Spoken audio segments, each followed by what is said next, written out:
How's it going, guys? My name's Wilson. The NBA MVP discussion will always be amongst one of the hottest topics week by week, year by year. The talks continue non-stop. In 2020, Giannis and LeBron going back and forth. 2019, Giannis and Harden. 2018, LeBron and Harden. The list goes on and on. But some of the best players in NBA history never even finished second place, like Dwayne Wade and Pistons' Isaiah Thomas. But today, we'll take a look at the 10 best MVP runner-ups in NBA history that never won the award that finished second place. Number 10, Paul Arizin, 1956. The first ever year the award was held, the 6'4" small forward led his team to a 45-27 record. The best player on his squad, second option Neil Johnston, both led the Philadelphia Warriors to the title. Arizin averaged 24.2 points, 7.5 rebounds in 72 games. The 10-time All-Star, one of the best for his era, made 3 All-NBA first teams, but St. Louis Hawks power forward Bob Pettit won the first ever Most Valuable Player award, which was an absolute travesty because his team finished 33 and 39 overall, only 8 total teams back then. The Warriors' best record in the league, St. Louis tied for the second worst. No way in hell would any player win MVP in today's game with their team finishing 6 games under 500. Not gonna happen. Even though Pettit was the best player, Arizin was robbed for the first ever NBA MVP. Pettit ended up with 2 total. The one-time leading scorer missed his entire 3rd and 4th season, serving in the Marines during the Korean War. Arizin retired from the NBA at age 34 in the 62 season, averaged almost 23 points, over 8.5 rebounds for his career. Number 9, Dolph Schayes, 1958. The 12th-time All-Star put up nearly 25 points, 14 rebounds, 3 assists, shot over 90% from the line for the Syracuse Nationals, played all 72 games, 3rd straight season to finish top 5 in MVP voting, one of the closest races. Second-year sensation Bill Russell of the Boston Celtics won the award, averaged over 16 and 22. Just like Arizin, Schayes doesn't often get talked about in NBA history, led his team to a 41 and 31 record. Nobody else averaged more than 15.2 points for Syracuse, while Russell's Celtics posted a league best 49 and 23 overall. Schayes also won a title 3 seasons before with the Nats. The 12th-time All-Star also made 12 All-NBA teams, a former rebounds champion, retired as the 2nd all-time leading scorer, led his team in scoring 13 times in 15 seasons. Number 8, Dominique Wilkins, 1986. The human highlight film, an athletic freak, the best player in Atlanta Hawks franchise history, had his best year, led the league in scoring 30.3 points, 8 rebounds, almost 2 steals, shot 47% from the field, played 78 games, led his young squad to 50 wins, 16 more than the year before, with a weak supporting cast. Second leading scorer Randy Whitman under 13 points, Kevin Willis and Doc Rivers the other decent role players. The 4th seed in the East, obviously no chance against the great Larry Bird and the 67-win Celtics. The shocking thing about Wilkins' accomplishment, getting 5 first place votes, the only other player to receive any first place honors, finished ahead of the great Magic Johnson and Hakeem Olajuwon. Larry and Neek battled it out 2 years later in one of the best back and forth Game 7s all time. The 9-time All-Star showed up in round 1, dismantling the Pistons, averaged over 34, but came up short against Spurs Celtics, losing in 5. Larry also got the best of Wilkins during those 5 games, no doubt who was the superior player. Number 7, George Gervin, 1978 and 1979. The Iceman, one of the least talked about all-time great scorers, led the league in scoring 4 times. 2 of these years finished 2nd in MVP, averaged 27.2 points on 54% shooting. In 78, a 52-win Spurs team, but the league gave the award to Bill Walton, led his Blazers to a hot start, but got hurt 2/3 into the season, played just 58 games, the most amount of missed games to win the award. Gervin played all 82, despite falling to the Washington Bullets in the semis, because the Iceman wasn't known for his defense, and the NBA still heavily revolved around big men at the time. Jabbar missed 20 games for punching Ken Benson. The only guards to win MVP back then were Cousy and Oscar. Portland also finished 8 and 14 without Walton. The following year, Gervin put up 29.6 points, 54% shooting. San Antonio 48 and 34 overall, fell to the Bullets in 7 games in the conference finals. Once again, finished behind another center for the award. This time, 23-year-old Moses Malone, a 25 and 18 guy, led Houston from 28 wins the season before to 47 wins. Malone also didn't have a stacked team. The Iceman unfortunately never got the help needed to truly contend for a title. Made 5 straight All All-NBA first teams from 78 to 82.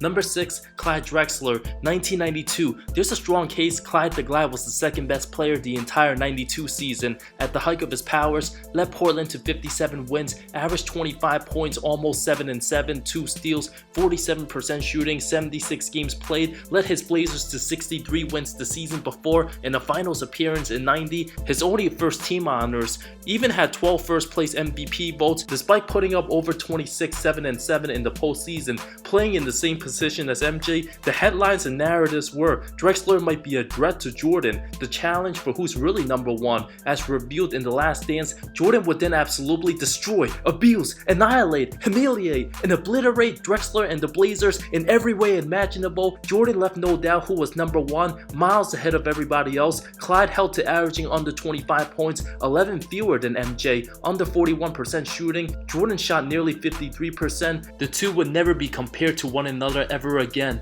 Number 5, Chris Paul, 2008. One of the greatest pure floor generals, 35 years old currently and counting. There might never be another player like him. Took the league by storm in year 3, only 22 years old, averaged 21 points, 11.5 assists, 2.7 steals, number 1 in 2 of these categories. Very efficient, 49% from the field, 80 games played, a squad of Mo Peterson, Peja, David West, and Tyson Chandler. The clear-cut best point guard made All-NBA first teams, all-defensive first team, as quick as anybody, 56 wins, a big surprise, but Kobe Bryant deservingly won the award. Neither the Lakers or Hornets were supposed to be on top of the Western Conference because Bryant was the better player and had Gasol for only 1/3 of the season. LA was forced to have Kwame Brown start some of those games. While Paul's starters were mainly healthy for the whole year, lost to San Antonio in round 2, his closest to ever sniffing the MVP, finished in the top 5 4 different times. Number 4, Jason Kidd, 2002. After the trade with Stephon Marbury, an all-star point guard, the Nets won just 26 games the season before, but Kidd completely turned that franchise around from pretenders to contenders, doubled the team's victories, 52 wins. Nobody expected the Nets to get the number 1 seed in the East, winning its first ever division title since the franchise joined the ABA-NBA merger in 76, averaged close to 15 points, 10 assists, over 7 boards, 2 steals, led the league in triple-doubles, made All-NBA defensive first team. On top of that, his scoring and percentages may not look pretty, but Kidd simply made everybody around him better. Kenyon Martin, Keith Van Horn, and Kerry Kittle super balanced. Marbury averaged close to 24 a game the year before, but won half as many games as Kidd, which just goes to show being a high scorer doesn't necessarily translate to W's. While San Antonio won in the 50s pretty much almost every year with Duncan, nobody was shocked to see the Spurs win 58. Shaq, who missed 15 games, got 15 first place votes, and Tracy McGrady, 44-win Magic team, 7 first place votes. Some of those votes should have realistically went to Kidd or Duncan. In one of the most controversial, tightest races all time, the NBA media also wasn't fond of Kidd's domestic abuse actions off the court, a big reason why Phoenix traded him. Nevertheless, Kidd led the franchise all the way to the finals, an amazing accomplishment. Number 3, Kawhi Leonard, 2016. He'll never win a regular season MVP award with low management. Book it. If Leonard ever does win an NBA MVP someday, the first person to DM me on IG at WilsonSide93 will win a free Kawhi Leonard jersey of their choice, but too bad, I'm confident he will never win one. Finished second place behind Steph Curry in 2016. The Claw also won his second straight Defensive Player of the Year that season. Averaged over 21 a game, nearly 7 rebounds, the best hands, shot 51% from the field for a 67-win team. San Antonio went 40-1 at home, 72 games played, very balanced. LaMarcus Aldridge averaged 18, Parker, Duncan, Ginobili all way past their primes. Realistically, there shouldn't even have been a second, third, or fourth place winner. The only name to touch the 2016 regular season MVP, Steph Curry, and Steph Curry only. Leonard narrowly beat out LeBron James 634 to 631 total points.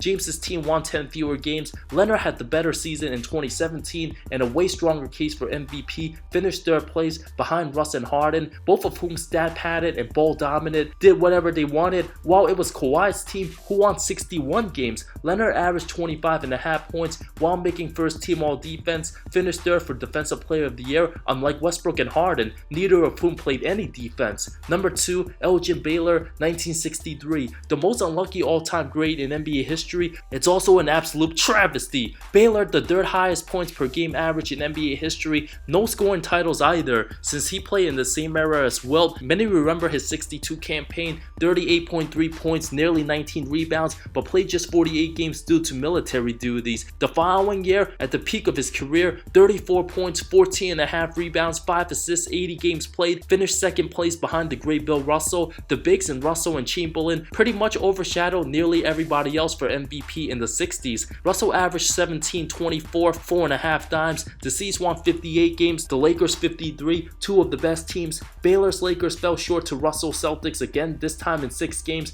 averaged nearly 34 points, 15 rebounds in the finals. West 29.5 points, but Sam Jones, Tom Heinsohn, and Russell all put up 20 plus, 26 rebounds for Big Bill, too much for LA to handle. Elgin finished top 5 in MVP 7 times, 3rd place on 3 different occasions. Number 1, Baylor's teammate Jerry West, 1966, 70, 71, and 72. 4 years younger than Baylor. Elgin the better player in West's first 3 seasons, but Jerry clearly better by 65, finished second in MVP voting 4 times, never winning the award. Shocking. The 14-time All-Star put up 31.3 points, 7 rebounds, 6 assists in 66. Of course, finished behind Will Chamberlain's 33.5 points, 25 rebounds, almost as many assists. Philly won 55 games, 10 more than the Lakers. Walt 100% deserved it. 1970, the year West really should have won. Baylor limited to 54 games, Chamberlain only 12 with injury. New York 60-win stacked team. LA still managed to win 46, a tight race. West led the league in scoring, 31.2 points, 7.5 assists, shot nearly 50% from the field. Better numbers than Reed's 22 and 14. Jabbar 29 and 14 led Milwaukee to 56 wins, earned himself 31st place votes. As for 71 and 72, West put up almost 27 points, 10 dimes, followed by 26 and 10. But Jabbar, already the best player in the game, should have been the unanimous MVP in 72. Averaged 32 and 16 on a 66-win team. Lakers won just 48. The following year, West had a stronger case, led the Lakers to an NBA record 33 consecutive wins, 69 and 13 overall as a 26-point scorer. Would have won the award with that type of success most years, but Jabbar led his Bucks to 63 wins, averaged a ridiculous 35 and 17 on nearly 60% shooting, flat out unstoppable. West's teammate Chamberlain also received first place votes, averaged 15 and 19, both combined 80 first place votes, still one short of Jabbar. Kareem's team also ended LA's historic win streak. The two met in the conference finals. West actually struggled, averaged under 22 points on 35% shooting. Teammate Jim McMillan picked up the slack, put up 22.7 points, Chamberlain 19 rebounds, Jabbar 34 and 17, held to 45% shooting for the series. Oscar Robertson 9 points on 36% shooting, a show of himself. West would go on to win his first and only championship, beating the Knicks in 5. Those were the 10 best players to never win MVP that finished second place. I know I'm gonna get some comments below like, what about Dwight Howard? Why isn't he on this list? Dwight Howard's not better than anybody above I just listed, so quit asking. Thank you so much for watching this video. Subscribe for more content, more good stuff coming soon. I love all of you. See you next time.